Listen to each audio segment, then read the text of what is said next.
instead talk about the first goal, what you saw on it. All I can go on is what I felt I saw, which was the ball in the air and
"30 years on from one of the most infamous matches in football history, members of England's 1986 World Cup squad gather to relive events that took place at the Azteca Stadium, where one man single-handedly broke the hearts of a nation.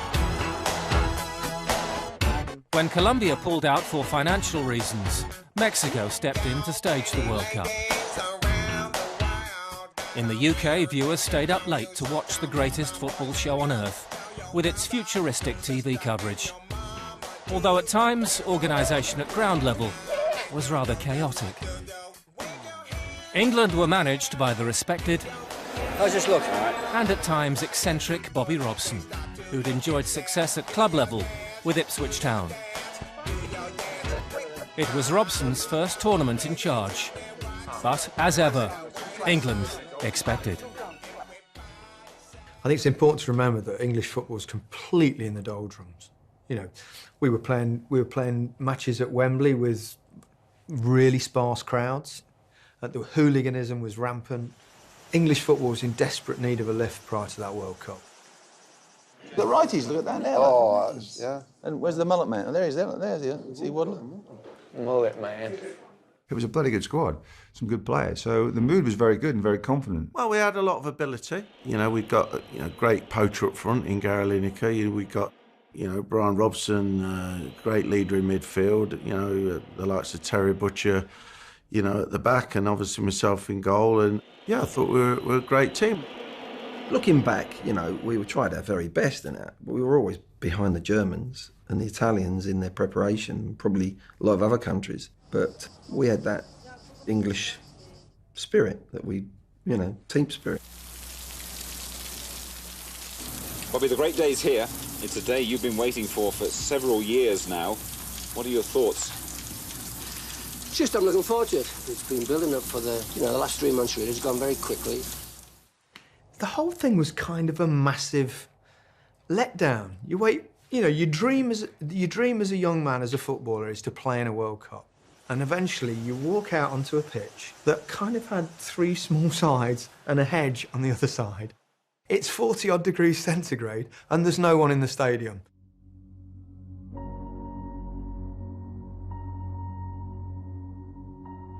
And now the back line is walking forward to try and compress the space that Butcher can use. He's found Lineker through the middle. Oliveira saves Portugal. This is the goal, obviously. Looking to make a breakthrough here for Portugal. And a goal! Carlos Manuel! Shields, you should have saved it, really. He actually mishit that. My mistake. Bad tackle, got nutmegged. They went and scored. I thought it was my fault. I felt gutted after that game. I didn't think I did my job for my country. Jubilation for Portugal, but for England a sense of tremendous anticlimax in Monterrey. Obviously, what have you got to do now? I suppose we all know what the answer is. How are you going to go about it? Not panic, Jim. The result was disappointing, but not the performance. We're still very optimistic. We know we have to beat the Moroccans. It's mayhem back home, and Emlyn Hughes coming out and saying, I'm ashamed to be English and all that sort of thing, which really hit home hard, you know. We didn't want to lose the first game of the World Cup, and certainly it wasn't in our plans, but that's what happened.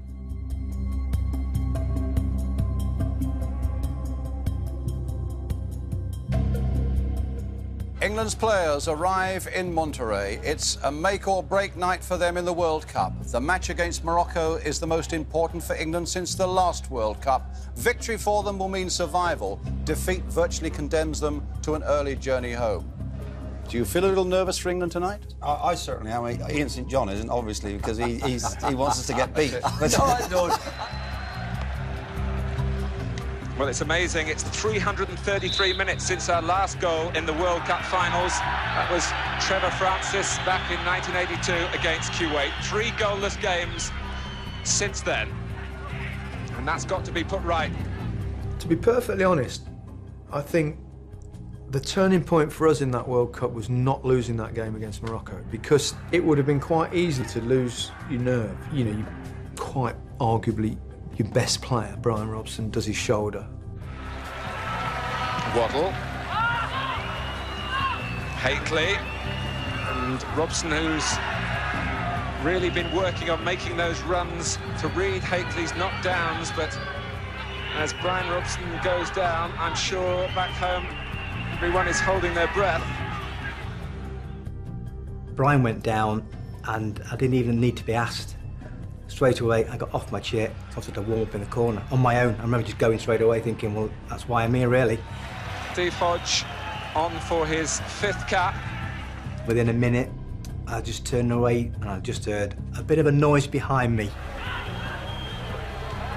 And it's Wilkins who's offside. This is a sending off, isn't it?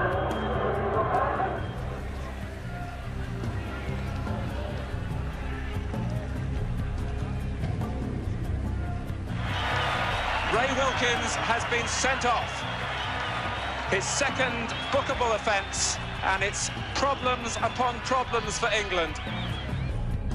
How can you get sent off for that? Yeah. He threw the ball. Yeah. That's all he did. Yeah. When you think about With it, intent. It was harsh, but I mean, force of it was going to knock it. yeah, he threw it at the referee. He had a bit of anger, yeah. But He threw it to his feet as if to gonna say, put it down. if you're going to be there. a football player or a sports person, you're entitled to have a bit of anger. Former England World Cup captain Kevin Keegan, your reaction to that first half? It's just becoming a nightmare, you know. Yeah, well, we're playing Morocco, a team who can play in the heat. That was so hot there. It was What it's 40 hard to degrees. explain 10 is minutes. how hot it was Yeah. in Monterrey. I remember the last 6-7 minutes of that game. I was going a bit doolally. There was a I kept couple of looking at games the like ref as if to say, who are you? What are you doing on the pitch? Waddle to take the corner. Hoddle left unattended.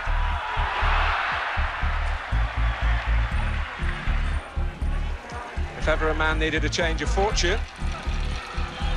And it is all over. England are held by Morocco. The bottom line is that the 2 easier fixtures here on paper have produced just 1 point for England. No, I remember we got all sorts of pelters getting onto the bus after the game. The England fans were absolutely caning us from left, right and centre, and that was horrible. Let's hear what the England team managers had to say about it. Talking to him is Jim Rosenthal. It's not all over yet. We've got to point out, out of a situation where at half-time it was looking maybe a little bit bleak. And I'll tell you what, we could have won the match in the second half because we were better than they were.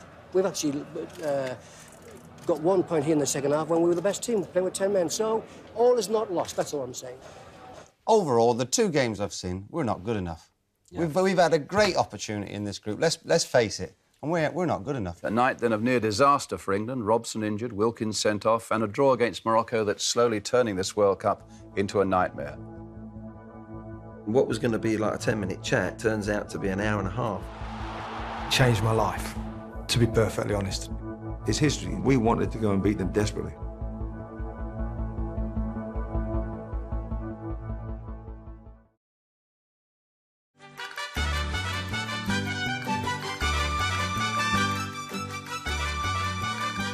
With just 1 point from their opening 2 matches, England were under huge pressure going into their must-win final group game against Poland. Bobby Robson's selection and tactics were the subject of much debate among fans, the media, and within the squad itself. We used to go up to this monastery up in the hills. And what was going to be like a 10-minute chat turns out to be an hour and a half, and then we're going down sunburn and all sorts. So there was this battle about, you know, Don Howe and Bobby wanted to not come away from our English traits, which was press hard, put them under pressure, but then we get stretched as a team. And in that heat and altitude, we just felt as players, we were giving them feedback. We can't do it like we can do it on a rainy day at Goodison or White Hart Lane or wherever. He could easily have left me out, but he took Haitley out, Beardsley in, put that Reid-Hoddle kind of partnership where Reedy could protect Glenn and give Glenn a bit more freedom to play, because, you know, what a wonderfully gifted footballer Glenn was. And then, you know, 2 wide men. I remember the meeting before the Poland game, and Bobby, he had his clipboard was up there, wasn't it? And he gave that really, just before the game, that really rallying speech, really short. We know what we've got to do. It doesn't matter about the permutations. We thought it was great, didn't we? We thought, oh, this is brilliant. This is it. This just is get out nice there and punchy, do it. Punchy chat. Yeah. And then all of a sudden he goes, but if anyone's interested in the permutations, he turned the thing over and there was like 47 different variants and spent 45 minutes. Don't panic now, but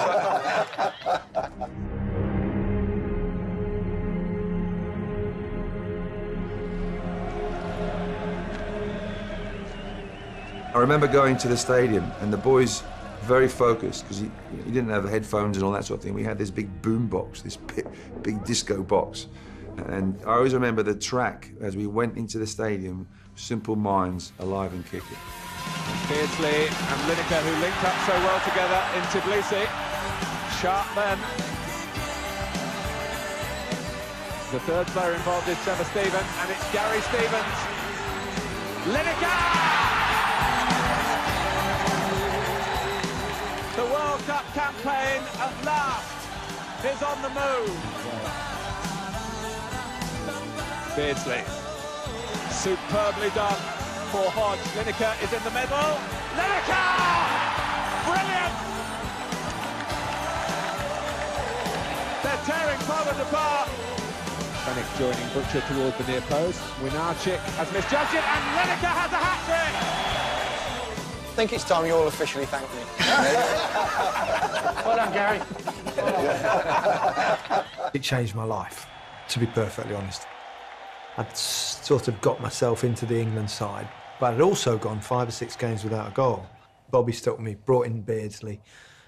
All of a sudden, I'd gone from no goals to 3 goals in half an hour.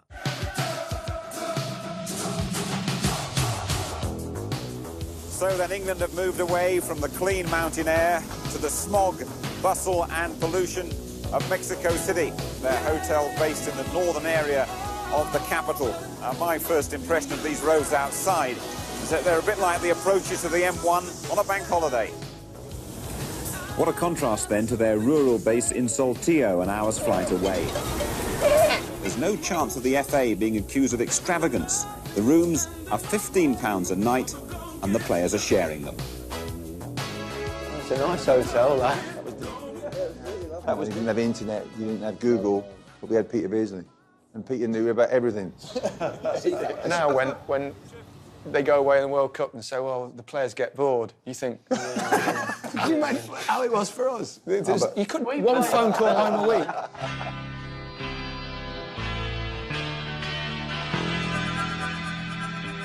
We were all looking forward to it because, you know, it was the knockout stages and we fancied our chances against Paraguay. We were told that they, you know, they were an average team. Paraguay, we know nothing about them, Brian, do we? I mean, it sounded like an Ian Botham cigar before the World Cup started.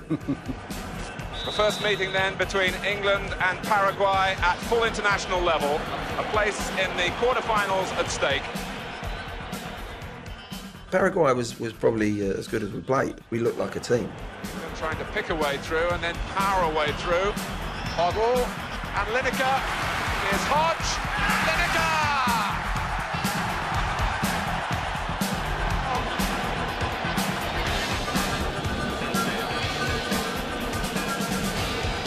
And here's Butcher and Beardsley! 2-0! Do you see the Beardsley goal? I was actually standing on the side of the pitch injured because one of the Paraguayans had elbowed me straight in the throat and I couldn't breathe and I'm standing on the side of the pitch. He wouldn't let me back on. Beardsley goes and stands exactly where I stood for corners and scores my goal. Nicked a goal. I should have had back-to-back hat-tricks. I was robbed. I felt... England pushing out, leaving some rather tired Paraguayans in their wake. There's plenty of running ahead of Hoddle from Lineker and from Stevens. Waiting for a cross.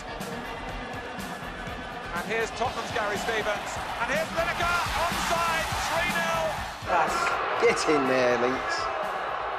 We thought we were going to win the World Cup then, didn't we? Argentina surely awake now.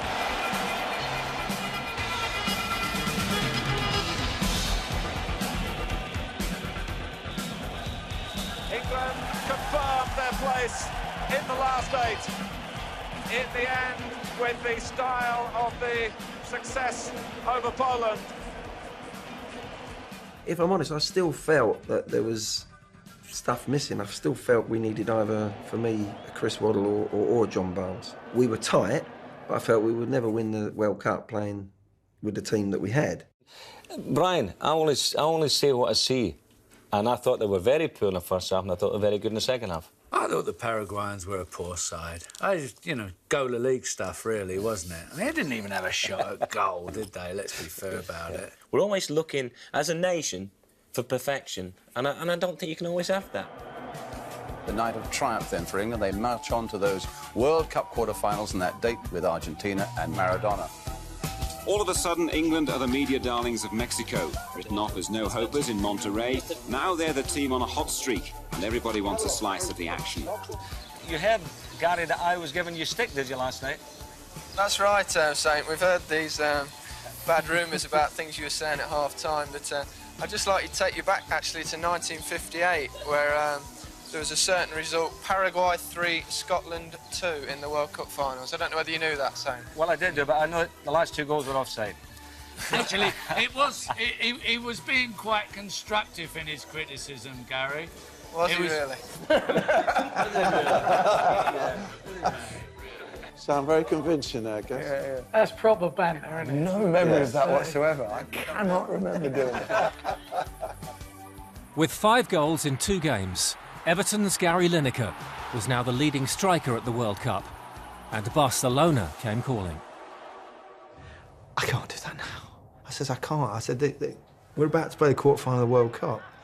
I said, I can't jeopardise my thoughts. I said, if they really want me now, they'll really want me at the end of the World Cup as well. So, and if they don't by then they're not worth joining.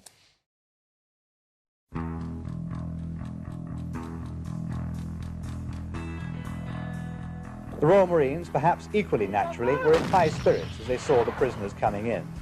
In 1986, memories of the Falklands War were still fresh. As the quarter-finals approached, England versus Argentina was seen by some as much more than just a game of football. As far as we were concerned, it's not something we thought of as a motivation anyway. We just wanted to win a football match and get through to the semi-finals of the World Cup. I sense it was probably different for them. The Falklands didn't overshadow it, but it was very much part of the background, very much at the front of our thoughts as well, because we wanted to do well. We obviously wanted to progress and get to the semi-finals. It's history, it's historical facts, and we wanted to go and beat them desperately. No, es solo fútbol y punto. Diego there said it's just a game of football. That's it. So, yeah, but I think all the players were doing that, weren't they? Yeah. I think we're all old school, and it is a game of football. You read the papers, you watch the news, you're aware there's been a war, obviously. You'd be a fool not to assume that they were motivated. What do you think about the extra political dimension to this game? Listen, don't waste time on questions like that. Don't ask me anything regarding the diplomatic situation, OK, or the political situation. We're here to play football. Don't confuse the 2 issues. All right? So don't waste my time. The Argies, obviously, they're the team of the tournament, as far as I'm concerned, so far. And they'll be well aware of England. Yeah. I mean, they know what a small task force did to them 4 years ago, don't they, Yes, pal? indeed. So they'll be prepared for us this time. I think you need an exclusion zone around your goals. And I'll hold that, and you say, well, here we are, we're in the Aztec Stadium, we're going to do our best. Be sure to join us here on ITV. After the break. Do it straight into there. Okay. Here we are at the Aztec. We're going to give it all we've got. Be sure and join us here on ITV after the break.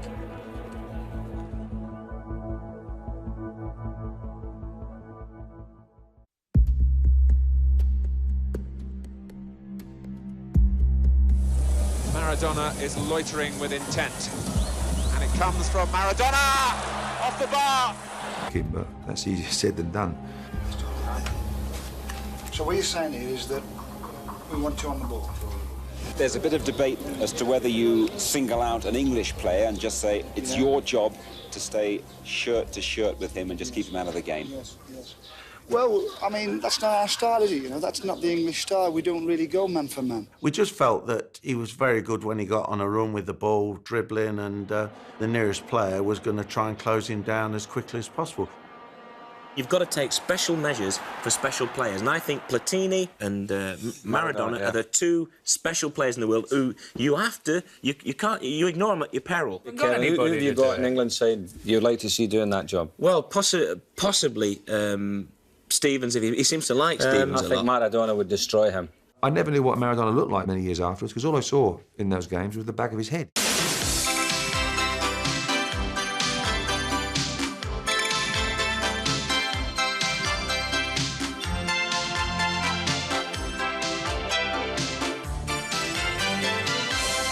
Now less than 20 minutes to the kick-off in England's most important match in the last 20 years against Argentina for a place in the 1986 World Cup semi-finals. The Azteca Stadium in Mexico City, one of the greatest sporting sights in the world. And the team news is that Terry Fenwick returns to the defence in place of Alvin Martin with the awesome task, presumably, of marking the great Diego Maradona. Now, Bobby, you told us earlier today that you thought Alvin Martin had played the best international of his life, and yet you've gone for Terry Fenwick. Just explain your thinking behind that. Well, I don't have to, for a start. I don't have to explain that to anybody. I don't even have to explain that to my chairman. Do you think we'll still be in the World Cup at the end of today? Oh. Well, I mean, who knows? Yes, we're confident. We're going to give it the go. We're going to give it everything we've got. And let's hope that that will do the trick. Good speech. Yeah, well played, really Bobby. good. Well played, Bobby. Yeah. One of the funniest guys you'd ever meet without knowing he was funny. You get plenty of Churchill from Bobby, but you get other things as well. And he's doing a team talk, and he spoke for 20 minutes, calming us down, relaxing us. And then he said, whatever you do, lads, don't worry about them 60 million people back home watching. So it's just all I went, yeah, cheers, boss, thank you very much. He was absolutely brilliant. Can you remember he tried to give everybody a saying, like a phrase? Can you remember that? And who did he give the phrase? Was it Peter Reid? In possession. Well, you're in possession, you've got to be out of position. When you're out of possession, you must be in position. You remember that one? And he remember that, and he tried to say it, and he couldn't say it right. He kept getting it wrong, He kept getting it wrong. And everybody was in tears of laughter because he couldn't say it.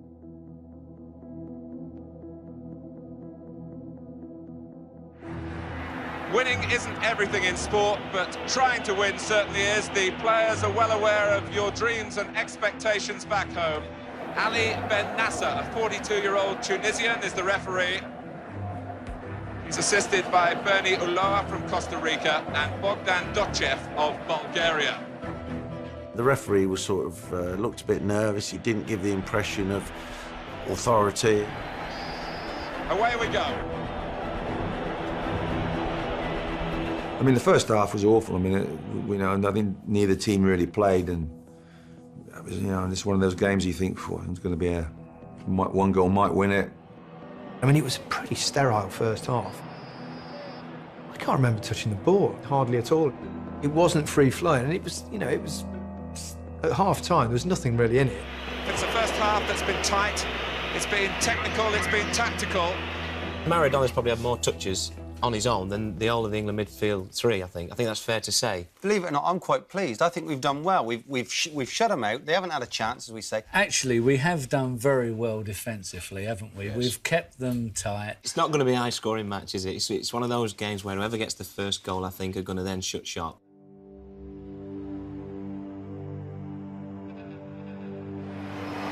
Batista, Enrique, now Alati Kochea, who's been used in the other matches as a substitute, but getting a starting role because of Gary's suspension. And Maradona picks away through where there seemed to be none. I saw Maradona running towards the edge of the box, and he suddenly did a couple of little dribbles and played a 1-2. For some reason, I'm marking Jorge Valdano as not a left back.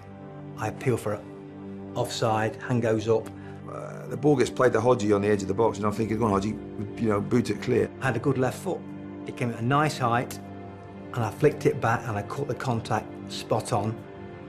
And I had no hesitation in my brain saying that could be a problem. I didn't realise that he actually said he actually tried a back pass to me, thinking that I was in the clear, I would just come and catch it. I caught it spot on. In those days, the keeper comes out, he can catch the ball, and off we go. Instinct told me I could just get there before him. And Maradona picks away through where there seemed to be none. And Shelton is back to it. It's Maradona's goal. England claim that it was put in with the hand. And Shelton is so incensed. But he's come all the way to argue with the referee.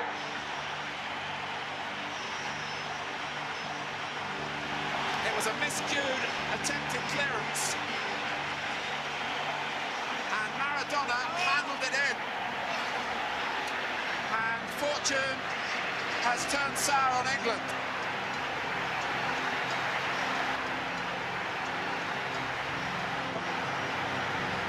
Clearly put in with a hand. Everyone knows. He certainly knows. I certainly saw it, and I knew, and I just sort of turned away as if, well, we're going to get a free kick here. And then I realised that the referee and then the linesman started to run towards the halfway line. And I knew then in my stomach that he was given the goal. My stomach's churning at the time, knowing he's not going to change his mind now. I blame the assistants for not seeing that. I mean, I think it was pretty clear. There's something inside me that when I looked, I thought the linesman thought there was something. I think he knew. I can't prove it. It's just my personal opinion. You know, they've missed it. If they didn't see it, then genuinely they can't give it. So, you know, you can blame them. You can blame Diego for his, you know, what he calls a trick rather than cheating. But they got away with it. It was my back pass. I was 5 yards away, and I had not seen a thing. Not a thing. It was almost a bit surreal that, you know, this can't be happening to us in the World Cup. And I'm saying he put his hand on the ball because Schultz told me and the lad said he's handled it. And I'm saying I've got the ump, but there's nothing I can do. I don't blame the officials. Nah, they've made a mistake. Suddenly you get that feeling, my God, they're not going to give it. We knew we'd been cheated against, and it was an incredible bit of refereeing.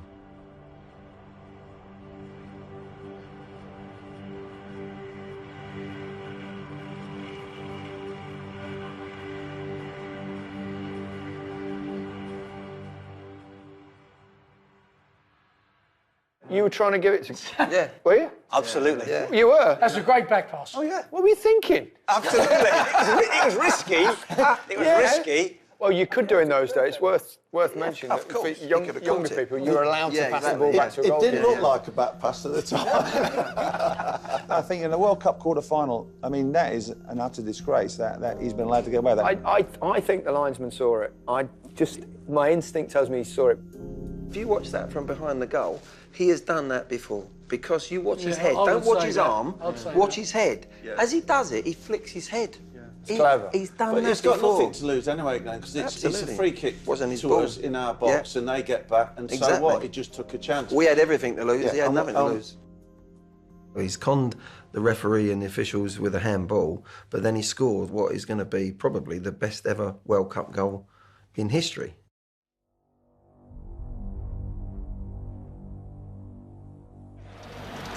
Lineker and Beardsley make their moves, and Beardsley this time did get a yard on Kuchufo. Oh, ref, it's a foul. I've never noticed that before. Been able to control the play in midfield. I'll tell you what, though, having watched that now, I'd never noticed before Glenn Hoddle. Never seen it before, that Glenn was absolutely whacked just before Maradona gets the ball. Glenn got fouled, didn't get a free kick. He gets the ball as a pirouette, and I was 5 yards behind him when he took off. I've gone through this countless times in my mind about what I should have done. I know what I should have done. I should have just smashed him on the halfway line, but there we are. Hindsight's a wonderful thing.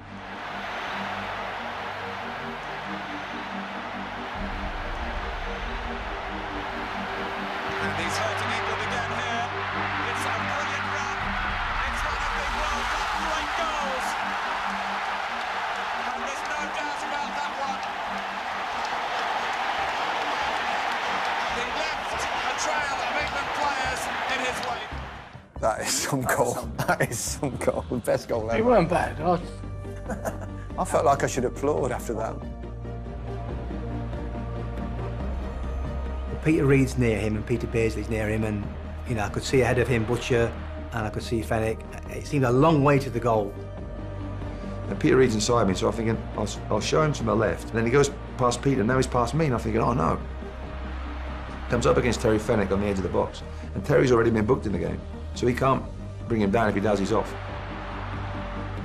90% of strikers would hit it across me in the wide part of goal, but I didn't realise that Stevens had got back really well and was covering that side of the goal. So Maradona did the only thing he could and switch it from his left to his right and put it in the narrow part of goal. And I'm thinking, I can get this, but I couldn't see the ball because his body positioning was such that he shielded me from the ball. So I just stuck out a left leg to try and hook the ball away. And the next thing I see is the ball flying into the back of our net. I wish I had touched it. It would have been the greatest own goal in World Cup history. Because that would have deprived him, little cheating so-and-so, of the best goal probably ever in a World Cup.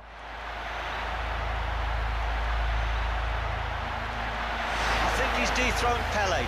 I've never seen such a wonderful player. He's got the power of the ball, but he's got all the subtlety in the world. He's fantastic. Fantastic player.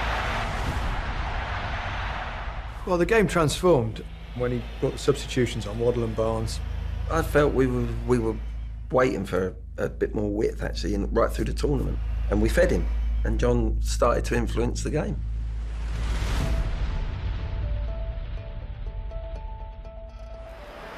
Sansom able to keep the pressure on with the help of Hodge, who just got back onside. Now Barnes with his first real run. And Lineker! And Argentina won't release the ball. England have got one back. John was a beautiful footballer. I mean, he showed when he came on what he could do. Lineker's first real sight of goal, and he made it count.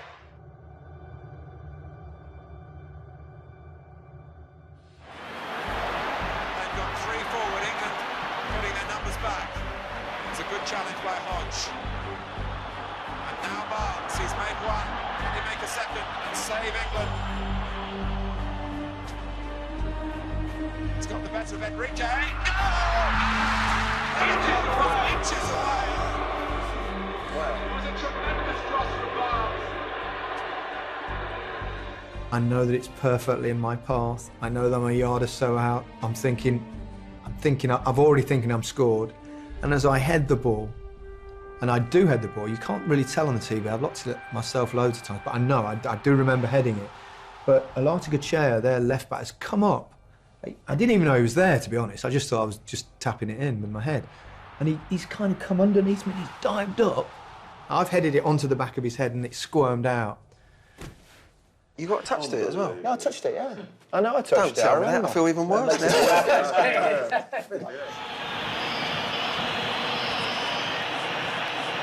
final whistle has gone. England are out of the 1986 World Cup. Argentina celebrate. Diego Maradona really has sent England home.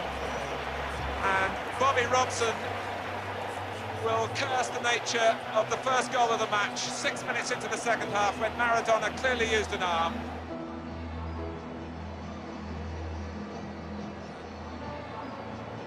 Very difficult now, I know, but your view on that first Maradona goal, first of all. Well, it looked a bit dubious. The second one is a miracle, marvellous goal. We've gone out to a very good team. I think we've done as much as we could. We were so near, and yet in football, that can be so far away. I was in the drugs test with Maradona. I thought it was you. With Diego? That's a bad decision in a very big match. Do you get a bit of stick from some of the other lads for having the shirt?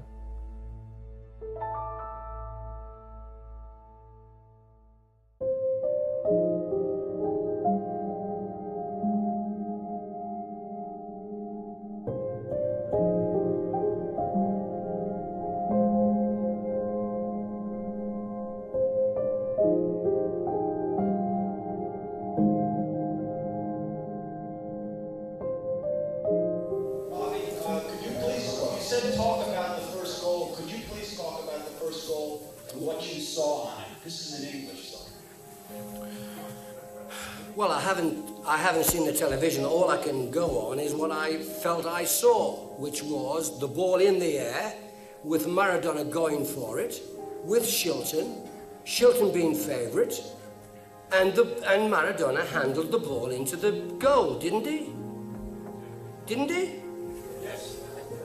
I think he did. I mean, I suppose television will prove it, but that was the way it was. I think one of their kit man, or the Argentinian kit man, brought in some Argentinian shirts to give us if we want to swap. Ray Wilkins, I've never heard Ray swear before, but he went potty. Please tell me what it was like, because I wasn't there. You were in I was in the drugs test with Maradona. With Diego? Yeah. Were you? Yeah. Really? Yeah, did you say anything to him? Yeah, well, I just went, you know, that or that. Yeah. And he went that. Did he? He did? Yeah. It's probably the best thing he ever did, because I would have killed him if he hadn't. So it's the end of the road for all our World Cup hopes. England, the last of the home countries to be eliminated from the competition. But it was certainly a game that had us on the edge of our seats, Greasy. I did, but there you are, Ian. At the end of the day, it didn't quite work out right for us, did it? No, it didn't. Well, our guest today is a man, hopefully, will put a smile back on our face, Jim Davidson. Yes, he's smiling, isn't he? Oh, dear, oh, dear. Well, England's players have taken an early flight out of Mexico City this morning to return home, but manager Bobby Robson is staying, and he's joining us now from Mexico. Good morning, Bob. Good morning, Have you got over the disappointment? Barely, but it'll come. It'll be all right. If you take Maradona out of their team, they can't beat us. And, you know, if we'd had him, we would have won 3-0. Do you get a bit of stick from some of the other lads for having the shirt? Not really, no. You get banter, of course. And you chased him and got his shirt anyway, so you like him, don't you? You actually went. Far into the pitch, I got caught by Jim Rosenthal. Quick interview for 2 minutes. Looking at you now, you're obviously pretty upset, Steve. 1 or 2 tears around the dressing room, I would think. Well, I don't think tears, no. I mean, we've given our all. We could do no more. I mean, on the day, Maradona was different class. I did about 2 minutes with him and went underneath where the changing rooms were, and he was facing me. So I just thought, I'll ask the question now, where you're facing me, 5 yards away, and just give it the old tug on the shoulder, came straight across, exchange shirts. Did you see him punch it in? I had no idea, no. You didn't know he'd punched it in? Obviously, I thought something was wrong, but I didn't know what exactly had gone on. If you'd known he'd handled the ball, would you have swapped the shirt? No. I think that shirt is worth around £300,000. Well, yeah, that's fair enough. I mean, I suppose it is a famous shirt, but I don't think any of the other players would have swapped shirts on that day.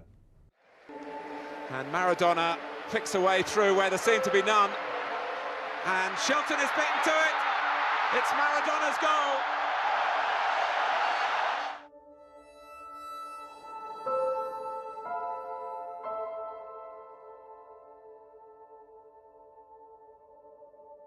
I just feel there's such an injustice done on such a big game, and I can't get it out of my system. I've got to say, it's something that's there, probably there to my dying days. I don't have rage in me. I just felt gutted, absolutely gutted. I was very fortunate. My mum, she turned up at the airport because she came and watched me. And they upgraded her because she was my mum. Well, she would have been proud to see you play there. Yeah. She really enjoyed it. She watched every minute of it.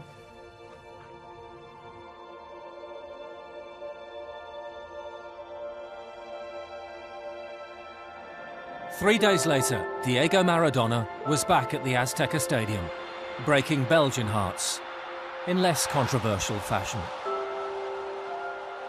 His 2 brilliant goals saw Argentina into the final, where they would face another of England's old enemies.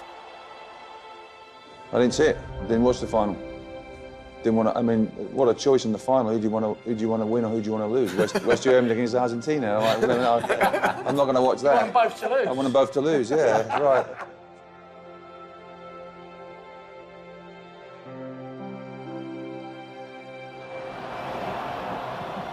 Floated to the far side. And again! Now Maradona, and this could be the break again for Argentina, and he scored! 2-0! I watched it in Spain. I had to get out of the country because wherever you went, people wanted to talk about it. So I watched it with a load of German fans, and I became a German for 90 minutes. So Bremer with the corner for West Germany. And forced in by Rummenigge. Corner coming in. And it's there! Voila! 2-2. Now, Maradona. Touched by him, Burruchaga's onside. Played onside by Rigo.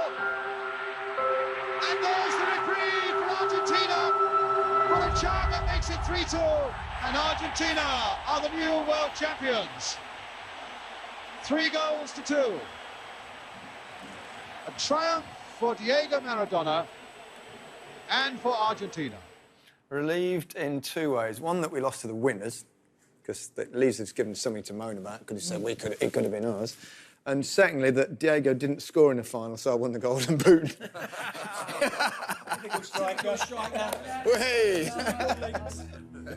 I'm a striker, so therefore you're judged by the amount of goals you score. To manage to score more goals than all the best players in the world at that specific time obviously means a lot to me.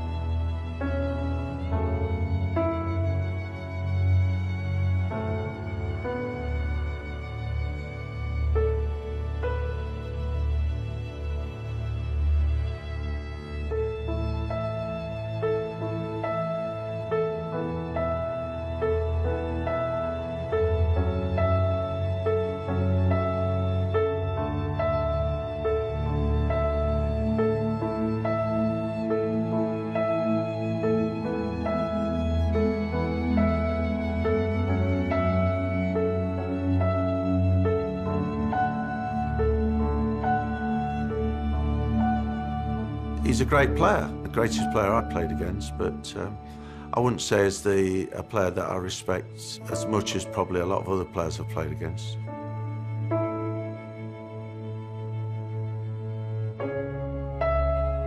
There's a word beginning with F. It's flawed genius.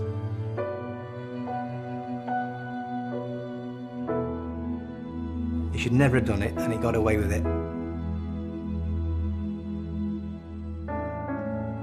It's not about forgiving Maradona, it's about the officiating at the time.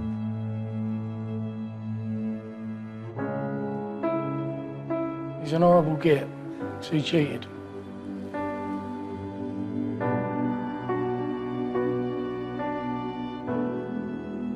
Diego. I like Diego. I have to confess. He cheated us, but I've forgiven him.